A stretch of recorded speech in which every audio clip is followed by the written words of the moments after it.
Kwanza ni ya kuwa Kenya ni sehemu ya jumuiya ya ulimwengu, the World Community, the World Commonwealth of Nations. Kwa hivyo yale ambayo yanafanyika Kenya yanafanyika katika ulimwengu mzima. Kama nyakati nyingine 1930s kulikuwa na ile janga liliitwa Great Depression. Watu walikosa kazi, na kwa sababu walikosa kazi hakuna biashara zilikuwa zinafanywa na hata manufacturing sectors zilifungwa. Sasa kile kinachofanyika hapa katika nchini Kenya ni ya kuwa kwa sababu mambo ya uchumi na biashara imedhoofika, unapata ya kuwa watu wa mambo ya kukaa nyumbani imefanya sekta nyingi haziendelei na kutoa bidhaa za industries kama manufacturing na hata business. Utapata ya kuwa for example juzi president amesema funga bars. Sehemu hiyo kidogo tunakuonyesha kuwa barmaids hawana kazi, na kama hawana kazi basi hawapati riziki ile ya mwezi kwa mwezi, na kama hawapati riziki hakuna wataenda kununua katika mboga, labda hawaenda kununua vitu dukani, na basi yule mtu wa duka pia hatapata riziki yake ya kawaida. Sasa hiyo katika hiyo chain unapata kutakuwa na kitu inaitwa recession. Hakuna nafasi za kazi, hakuna mahali za kutoa vitu viwandani, na hakuna biashara inaendelea. Hiyo great recession inaweza kuleta janga kubwa sana katika nchi hii ya kufanya gross domestic product, ile kipimo ya kuonyesha vile uchumi unaendelea katika nchi inaenda chini, na inaweza kuleta madhara makubwa kama nyakati ile ya Great Depression.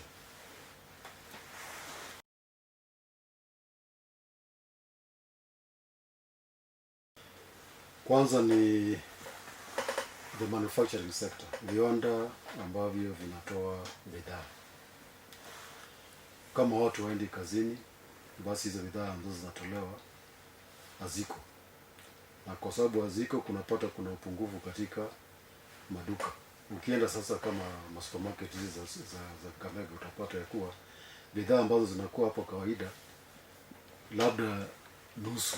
Ukienda hapo kama Tuskys, zile bidhaa unapata pale kama ni kawaida nusu haviko, kwa sababu viwandani havipatikani.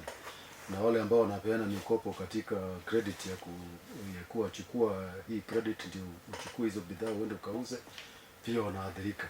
Unapata ya kuwa benki pia wako na hiyo shida ya kuwa pesa za kupeana pia haziko, kwa sababu ya uzao ambao serikali inapata imepunguka. Sasa unapata ya kuwa karibu kila sekta imeathirika, na ukija katika sekta ya elimu hata imeathirika zaidi, kwa sababu hapa Kakamega for example ukitembea utapata ya kuwa ukienda Lurambi nyakati wanafunzi wako hapa kuna uchangamfu mpaka labda masaa 3 saa 4 usiku. Sasa hizi ukitembea hata mchana huoni shughuli zikiendelea. Hiyo inaonyesha kuwa ule mama mboga alikuwa anategemea wanafunzi kuja kununua vitu, hakuna hiyo shida ya kifika jioni nyumbani cha kupeleka nyumbani imekuwa hapa, kwa sababu hakuna mtu ambaye anatumia pesa ili iweze kusakilete katika hii economy kama ya Kakamega. Sasa unapata hata education sector, ukiweka primary schools, ukiweka secondary schools na vyuo zimeathirika. Sasa hiyo chain imesumbua kila mtu.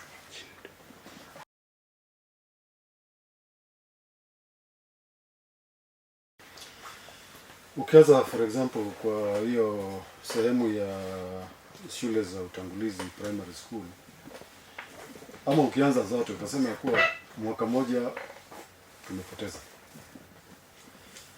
Hiyo ni kuonyesha kuwa kama kuna nchi sehemu nyingine East Africa ama Afrika ambao wanaendelea na shule, watu wao watahitimu zaidi ya sisi kwa mwaka mmoja. Hiyo ni sehemu moja ya kuwa katika competition za kazi na vitu kama hizo, na viwandani utapata ya kuwa wale wamehitimu katika kufanya hiyo mambo iendelee, Kenya itabaki nyuma. Na ukiangalia kama primary schools, kuna watu wanapata sifa kwa sababu ya private primary schools.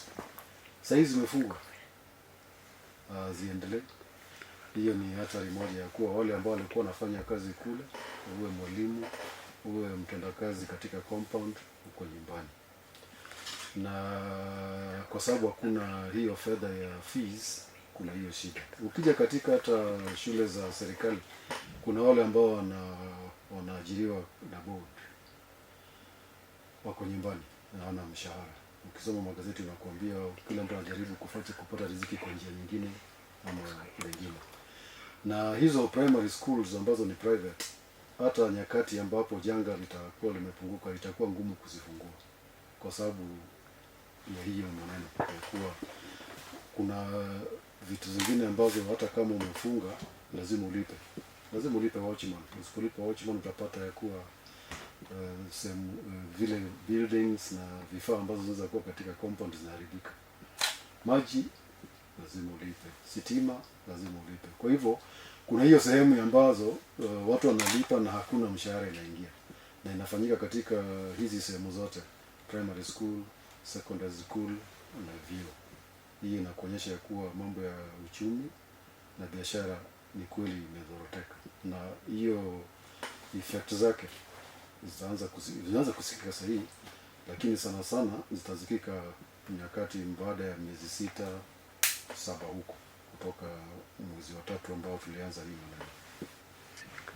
Ile asset kubwa katika jamii yote, katika nchi yote, inakuwa ile vitu ambao umetrain kwa vijana, skills ama brain power. That is the greatest asset ambayo nchi inaweza kuwa nayo. Na mara nyingi unapata kuwa hizi shule za private school huwa zinavutia ama zinapeana masomo ambayo inajenga hiyo brain power, inajenga pia hiyo mambo ya skills. Na kama haviko, inaonekana ya kuwa wale ambao wanahitimu kutoka hiyo sehemu watapungua ama watakuwa haweko. So unapata ya kuwa nchi inapoteza hiyo manpower ambayo iko na uwezo wa kuweza kufanya mambo ya maendeleo katika nchi, hasa katika vijana wanapoingia katika vyuo vikuu. Sasa zikifungwa, tutapata hiyo pigo, na hasa tena hiyo pigo ambayo tutapata kubwa ni ya kuwa wanaajiri watu. Walimu wengi wanaajiriwa pale, watendakazi wanaajiriwa pale, na kiwa kama yakifungwa, basi unapata ya kuwa hawa hawana njia nyingine ya kuweza kupata riziki, na hiyo inafanya kuwa hakuna uzao katika uchumi ya Kenya.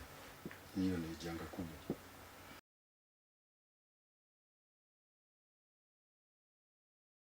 Ukiangalia vile, hata unajua, of course wanasema hakuna haja ya reinvent the wheel. Unapata ya kuwa kuna nchi ambazo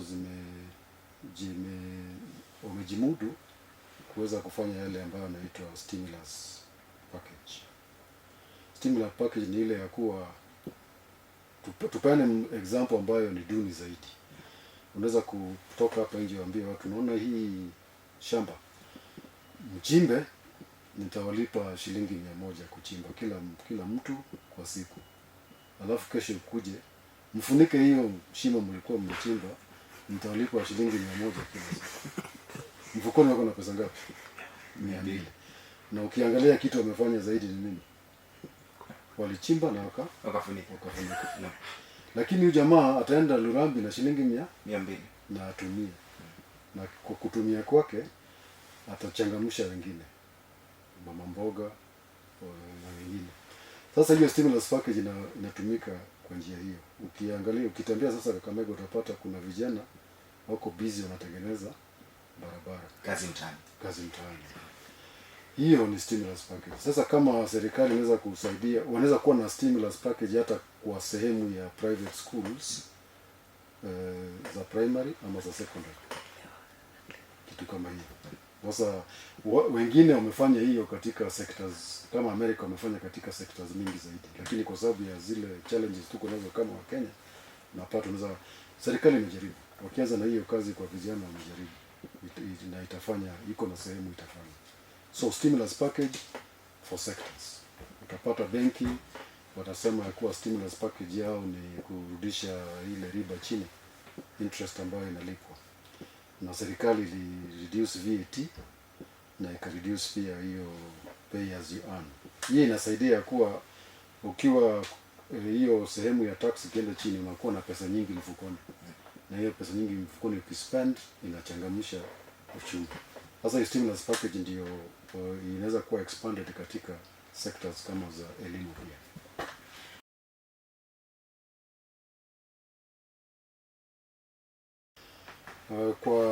Kwa kweli hapa Ziwani MUST tumekuwa mstari wa mbele katika kufanya mikakati ya kuwa masomo iendelee. Tunajua ya kuwa kulikuwa na hata mitihani imefanywa ya postgraduate studies. Wamefanya mitihani kuonyesha ya kuwa inawezekana masomo yaendelee. Kama masomo haziendelei, basi hampati karo, na kama mpati karo mnaingia katika ile shida. Sasa hiyo kwa sababu tumehitimu katika postgraduate studies angalau na challenges fulani. Sasa tunaingia katika sehemu ya wale ambao wako undergraduate studies. Wale wako wanaanza mwaka wa kwanza mpaka wa 4. Masomo ya nyakati, tukienda katika nyakati hii janga ilianza mwezi wa 3, labda tulikuwa tunafanya masomo kiasi cha 80%. Sasa hiyo 20 ambayo imebaki sio, sheria inasema ukishafanya 70 unaweza kufanya mtihani. Sasa ni kuonyesha kuwa tuko tayari kufanya mtihani, na kufanya mtihani tumeweka mikakati ya kuwa kutakuwa na sehemu fulani ya kufundisha angalau hata wiki moja katika mtandao, na kufanya hiyo mitihani katika mitandao. Tayari ninapoongea tumeshafanya hiyo, tunaweza kusema hiyo ni MUST stimulus package ya kuwa 10 gigabytes zinapatikana kwa kila mwanafunzi na kila mwalimu, na wanaopeana hiyo ni Telecom Kenya na Safaricom. Telecom Kenya tayari tumeunda kandarasi, tukaweka vidole, iko tayari, na Safaricom pia wamewasilisha hiyo contract yao, nafikiri jana. Ikifika kesho hivi tutakuwa tumeweka hiyo link.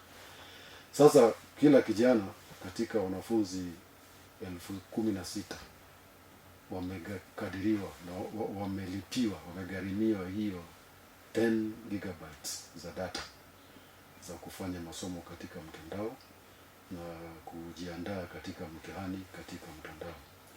Hiyo ofa pia iko katika walimu 800. Labda ukiangalia vyuo vikuu vingine hawajafika sehemu hiyo. Hii ni kuonyesha kuwa MUST tayari iko mstari wa mbele kama chuo cha teknolojia na sayansi.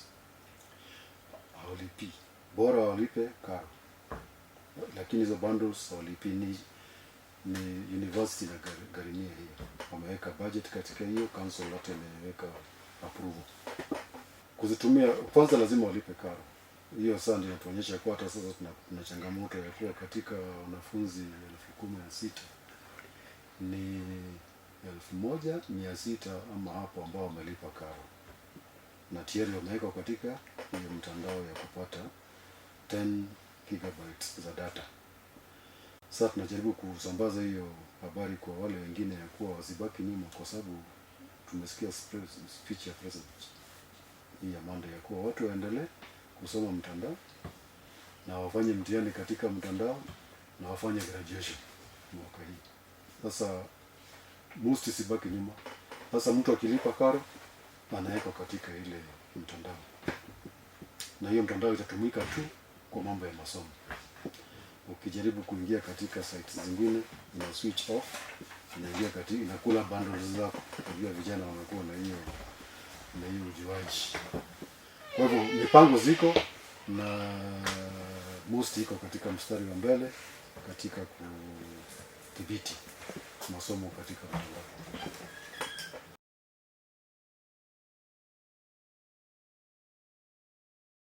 Kwanza ni katika ulikuwa na ile preparations za opening under COVID conditions ambayo serikali ilikuwa imeambia vyuo vikuu waweze kujitayarisha, na hata kumekuwa na inspections. Tarehe 17 kama Principal Secretary of Education Ambassador Mukwese alikuwa hapa na kukagua, na katika hiyo kukagua kwake walipata ya kuwa MUST imekuwa na 70% kuonyesha tayari, na hiyo 30% ilikuwa tu ya kuwa hizi vitu mlisema mnunue, mkishapata hizo, mkishanunua hizo mtapata hiyo 30%, na pesa tayari iko ya kununua ile procurement process. Kwa hivyo MUST, na hiyo ilikuwa sehemu gani? Ilikuwa number 1 ya kuwa mfanye mipango ya kukuwa na social distance. Walifanya inspection kama hii hall ya MPH wakapata iko sambamba kabisa, na water mahali pa kunawa. Hata ambassador alipotoka hapa alisema ya kuwa MUST ni kielelezo katika mambo ya kunawa. Alipoona ile iko kwa gate na ile iko organization block, kuna 4 tayari na tuna target 21. Hii janga la corona, kitu kubwa ni kuosha mkono na kuvaa face masks. Tayari hapa tuko na kiwanda ambacho kinatoa face masks. Hapa MUST tunanunua cherehani, tukaweka mafundi pale na wanatoa kimo cha masks 500 kwa siku. Hiyo tayari tumescore. Kwa hivyo hizo sehemu za kuandaa, na tutakuwa na sehemu za kunawa mikono 21, na pia tutaka kuweka hizi dispensers ambazo ziko na za sensors au gusi, naweka mkono tu unapata sabuni inatoka na dispensers zinatoka katika hizi mahali popote ambapo kutakuwa na wanafunzi. Kwa hivyo katika tungeambiwa fungueni Monday hii ya tarehe 1 ama tarehe 2, tungekuwa tayari.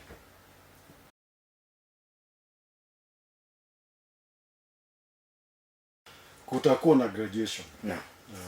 Nafikiri tayari katika katika mpangilio tayari imewekwa tariki, lakini tutawasiliana na wanafunzi wakati ikifika, lakini ni kama itakuwa mwezi wa 12 imewekwa tariki, na before graduation lazima kuwe na mitihani na pia maandalio.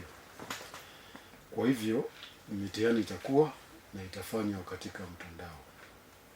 Tayari niliwaelezea hapo awali ya kuwa katika mambo ya bundles university imegharimia. Kwa hivyo hiyo sio shida ya wanafunzi ama ya walimu. Yao ni kufanya sehemu yao, na sehemu yao ni kulipa karo. Tayari 1600 wamelipa karo na wameweka katika mitandao ambayo walichagua. Ilikuwa ni wachague, ukitaka kuwa Telecom, ukitaka kuwa Safaricom. Chaguo ni lako. Kandarasi imefanywa moja tayari, hiyo nyingine itakwisha by leo ama kesho. Kwa sababu kuna yule mmoja anauliza na kwamba hizo bundles tutazipata vipi? Sio, kwanza nahisi ya kuwa ndugu kama huyu ama dada kama huyu hajalipa karo. Kwa hiyo hajui mahali ya kupata. Akilipa karo ataambiwa mahali ya kupata na ICT Director. Tayari iko kwa mtandao. Wamepewa mkuelekezo ya kuwa ukiwa na swali kama hii, nenda kwa huyu. Sehemu ya kwanza ya utangulizi ikiwa ni Director wa ICT Bwana Apollo Waliao.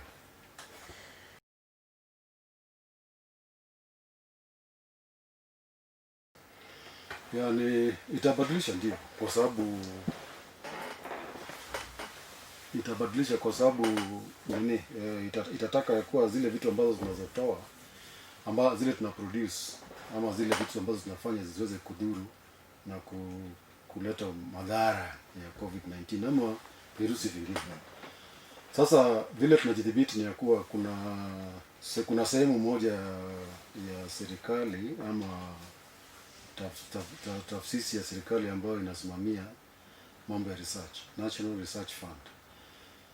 Academics wa MUST wamekuwa na sehemu kubwa sana kupata hizo magao ya hiyo upato kufanya research ya kudhibiti mambo ya COVID-19.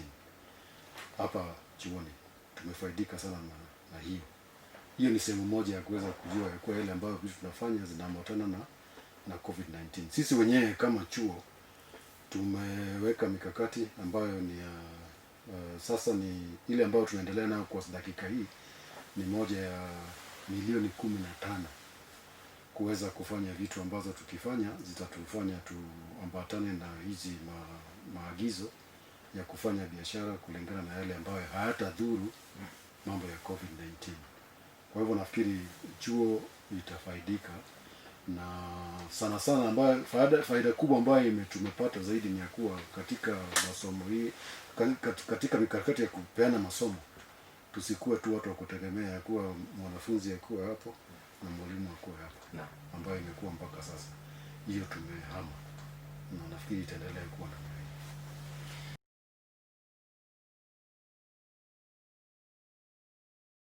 Kwa mtu wa kawaida ni ya kuwa kama ulikuwa unatoa kama kwa shilingi 10 ulikuwa unatoa tozo ushuru wa 30%, that means kwa shilingi 10 tatu inarudi.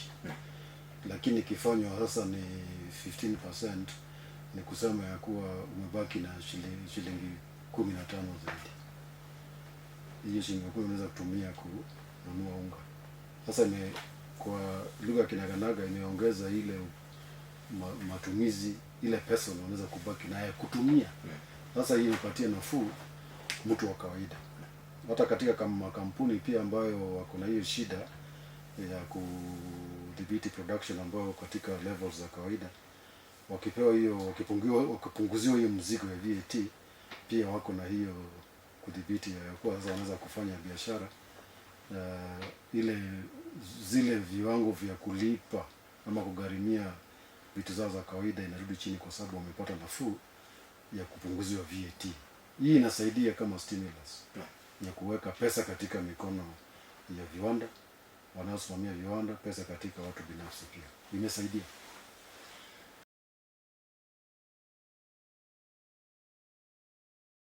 Ukienda kwa ofisi ya Vice Chancellor utapata pale kuna certificate ya Kenya Revenue Authority ya kuwa iko valid mpaka March 2021, ya kuwa katika mambo ya ushuru Masinde Muliro TEC. Pale utapata certificate ama cheti kinachotoka katika National Social Security Fund. Hiyo ni ya June, ile tulipata juzi. Utapata pia ile ya NHIF. Hizo zote kwa jumla zinaitwa statutory deduction. Tuko TEC katika hizo sehemu zote. Tumeambiwa very well done. Kwa hivyo hiyo shida haiko. Sio kwa rahisi, ni ile kuwa mwangalifu. Naam. Kuwa mwangalifu ni ya kuwa huko na pesa fulani unazitumia kulingana na vile ulikadiri utatumia. Na hata kama ni hivyo, na tuko na hii janga la corona, umedhibiti ya kuwa zile ambazo sasa kama hatuna wanafunzi hapa, zile pesa zingediliwa kama wako hapa, unaziweka kamba ya kuwa hizi zuia kwanza. Sasa kwa ufupi inaitwa prudent financial management. Ndio tumekuwa tukidhibiti katika hii ofisi yetu. So of course kuna watu ambao kwa mambo ya pesa ngumu sana utosheleze kila mtu. Na katika hiyo sehemu huwa uwe na ile mpango ya kuwa na ile inaitwa open door policy. Ya kuwa mtu ndiye atakuwa na shida, na utapata ya kuwa nyakati mingi mkijadiliana hiyo shida inadhibitiwa ama inapotea. Kwa hivyo information ni very important. Kama juzi tumekuwa na hiyo mambo ya collective bargaining agreement, na watu walihisi ya kuwa chuo kimepewa pesa fulani, lakini wamepeana kwa wafanyikazi pesa sio kuambatana na ile walipewa. Katika lugha ya Kenya wamekula. Lakini baada ya kujadiliana na wasimamizi wa unions, hata waliona ya kuwa management is transparent. Na last Friday mimi mwenyewe nilisign hiyo 20-page document kuonyesha kuwa hii ndio pesa ilikuja na ziligawa namna hii. Kwa kila mtu anaitwa staff alipata hiyo kwa mtandao kuonyesha ya kuwa management is above board. Hiyo ilitosheleza watu. Wakasema kweli tumeona wasimamizi wa hiki chuo wanatumia pesa kulingana na vile wameambiwa watumie, na hakuna ile wameweka kwa mfuko. Hiyo transparency na accountability ni kitu kubwa sana katika kusimamia mambo ya pesa, na hiyo iko katika chuo hiki.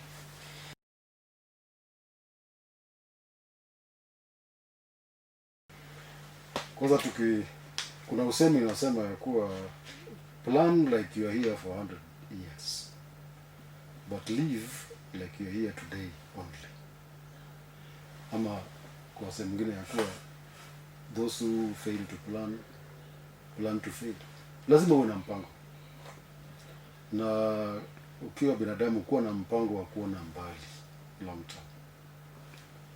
Na katika kuishi kwako dhibiti kwa siku ya leo, vile hata ombi linasema ya kuwa tupatie riziki yetu ya leo. Kwa hivyo fanya mpango, you must have a plan, na hiyo katika plan zako ziwe na hata mipango za kujiendeleza, na ziwe katika mikono ya Mungu, hiyo capital na hiyo personal plans are very important. Hata kama unapata shilingi 10, fanyia mpango hiyo shilingi 10. Na kitu kikuu ni ya kuwa ujue ya kuwa hii janga linaweza kuwa na sisi kwa muda, na utakosa kuanza kuishi kwa sababu janga liko. Kwa hivyo fanya mpango, janga liwepo ama lisiwepo. Personal plans are very, very